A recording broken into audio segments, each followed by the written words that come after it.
우리는 지금 프레임 전쟁의 포화 속에 살아가고 있습니다.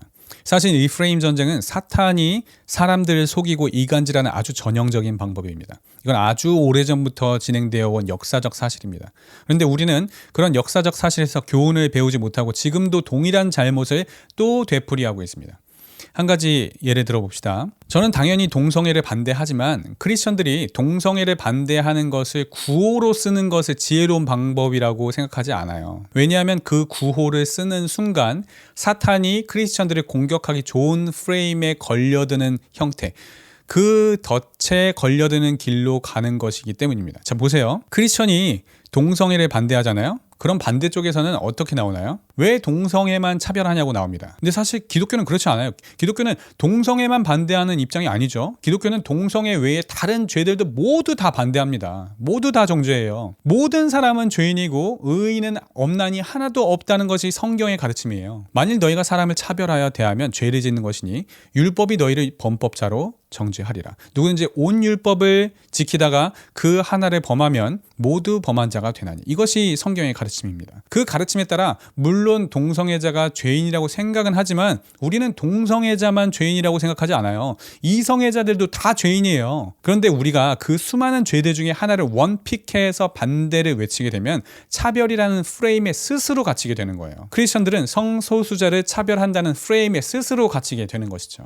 제가 생각하는 온당한 반대의 방식은 우리는 역차별을 조장하는 차별금지법을 반대해야 한다는 목소리를 높여야 한다고 봅니다. 그리고 우리는 동성애자들을 반대하고 차별하려는 것이 아니라 차금법을 반대하는 것에만 포커스를 맞춰야 한다고 봐요. 이것은 마치 인터넷상에서 도는 그 유명한 드립과 비슷합니다. 중국인이라서 욕한 것이 아니라 욕하고 보니 중국인이었다는 그 드립처럼 동성애자여서 반대하는 것이 아니라 차금법을 반대하고 보니 차금법에 찬성하는 사람들 대부분이 동성애자였더라라는 방향으로 가야 한다는 것입니다. 우리가 동성애자들과 부딪히게 되는 점은 그 차금법을 찬성하는 사람들 대부분이 동성애자들이기 때문에 동성애자들과 어쩔 수 없이 부딪히는 것이지 다른 모든 죄인들 중에서 동성애자들만 픽해서 특별히 차별해서 반대하는 것이 아니라는 것입니다. 그런데 그렇게 목소리를 높인다 하더라도 기독교는 동성애자들과 사회에서 차별주의자로 낙인이 찍힙니다. 왜냐? 누군가는 실제로 그렇게 기독교의 탈을 쓰고 동성애자들을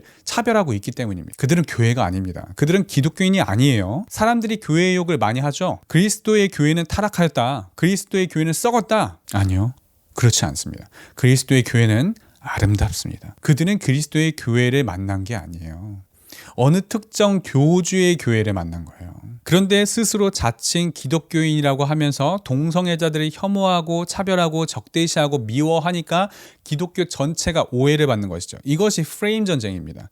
기독교도 아닌 것들이 기독교라는 프레임을 자처하며 죄만 미워하는 것이 아니라 죄인까지도 미워하고 있어요. 우리는 동성애자들을 사랑합니다. 동성애자들을 사랑해서 그들이 죄에서 돌이킬 수 있도록 기도하고 전도하고 기회를 주는 것이죠. 그런데 실제로 동성애자들을 혐오하는 사람들이 있고 그들이 목사라는 이름으로 기독교인이라는 타이틀을 달고 그런 발언들을 하니까 기독교 전체가 오해를 받게 되는 것이죠. 그러니까 반대쪽에서도 동성애 차별하지 말라고 박수를 치는 것입니다. 이것을 보여주는 영화의 한 장면이 있어서 보여드릴 거예요.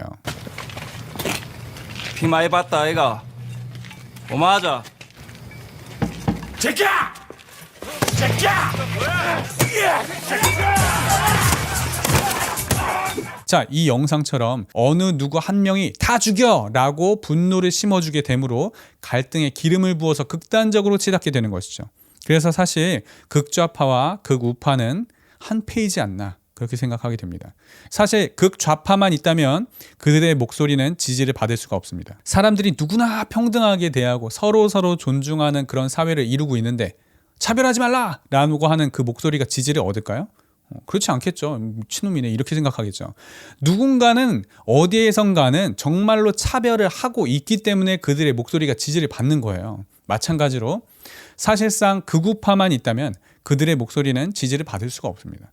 북한 정권도 없고 사람들이 각자의 자율성을 다 보장하는 사회를 이루고 있는데 자유를 보장하라! 라는 목소리가 지지를 얻을까요? 그렇지 않겠죠. 좀 미친놈이네 이렇게 생각하겠죠. 누군가는 어디에선가는 정말로 큰 정부를 세워서 사람들의 자유를 짓밟고 북한 정권의 하수인 역할을 하기 때문에 그들의 목소리가 지지를 받는 것이죠. 이 극좌파와 극우파, 서로는 상대방이 사라지면 자신들의 지지 기반이 사라지고 존재의 이유가 사라지기 때문에 상생상극 관계인 것입니다. 사탄은 이 프레임을 아주 잘 활용합니다. 사람들은 이 프레임에 굉장히 잘 속아 넘어가죠. 그리고 이것을 아주 잘 활용하는 사람들이 있습니다. 사람들의 분노를 자극해서 그 분노를 통해 먹고 살아가는 부류들이 있죠. 그들은 선동가입니다. 그들은 어떤 특정 대상을 악마화시킵니다. 정치인으로서 그렇게 한다면 아무 문제가 없어요. 선동가로서 그렇게 한다면 아무 문제가 없어요. 목회자로서 좌표를 찍고 저격을 하기 때문에 문제가 되는 것이죠. 제가 최근에 어떤 선동가 목사님의 선동 방식을 보고 상당히 인상 깊게 본 적이 있는데 그분은 자신의 유튜브 채널을 통해서 선동을 하시는데요. 그분의 선동 방식은 자신이 반대하는 목사님의 그 교회나 뭐 학교 캠퍼스 안에 들어가서 천막을 치고 북을 치면서 농성하거나 방언기도나 그렇게 저격하는 방식을 취합니다. 제가 식사하러 가던 중에 그 모습을 볼 기회가 생겼어요. 식사하고 돌아오면서 그 모습을 촬영을 딱 하려고 했는데요.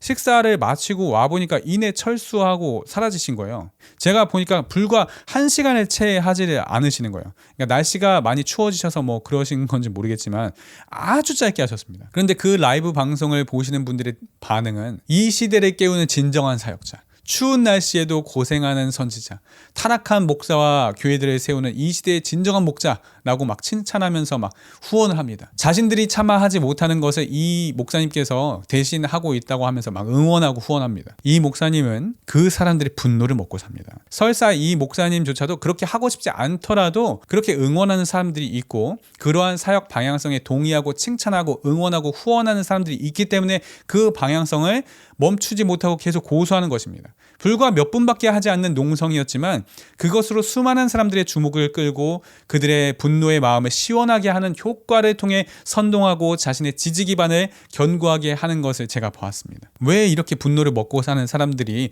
기독교 목회자의 탈을 쓰고 사역이란 이름으로 활동을 할 수 있을까요? 간단합니다. 대중이 그것을 원하기 때문입니다. 크리스천의 탈을 쓴 괴물들이 만들어낸 우상입니다. 똑같은 놈들이 똑같은 우상을 만들어내는 거예요. 생각해보세요. 지지하는 사람들이 아무도 없는데도 그들이 그렇게 할 수 있을까요? 그렇지 않아요. 그분들이 분노를 심어주는 방식은 아주 간단합니다. 사람들의 정의감을 자극하는 것입니다. 극좌파든 극우파든 그들은 그들 스스로 자신들이 악한 일을 한다고 생각하지 않습니다.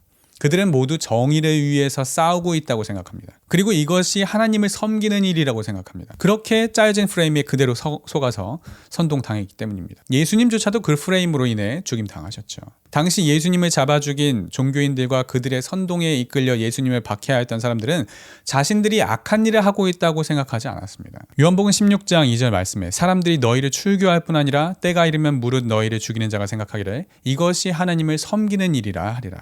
그들은 정의감에 불타서 하는 것입니다. 동성애를 찬성하는 입장도 정의감에 불타서 하는 것입니다.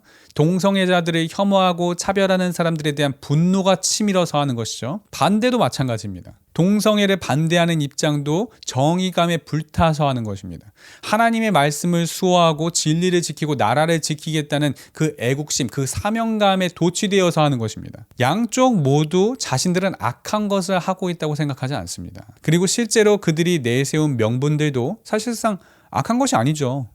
모두 선하고 좋은 것입니다. 하지만 명분이 좋아도 해석이 바르지 않으면 하나님의 기쁨이 되지 못합니다. 해석이 바르더라도 방법이 옳지 못하면, 방법이 성경적이지 않으면 이 역시도 하나님의 기쁨이 되지 못합니다. 모든 것이 허사가 됩니다.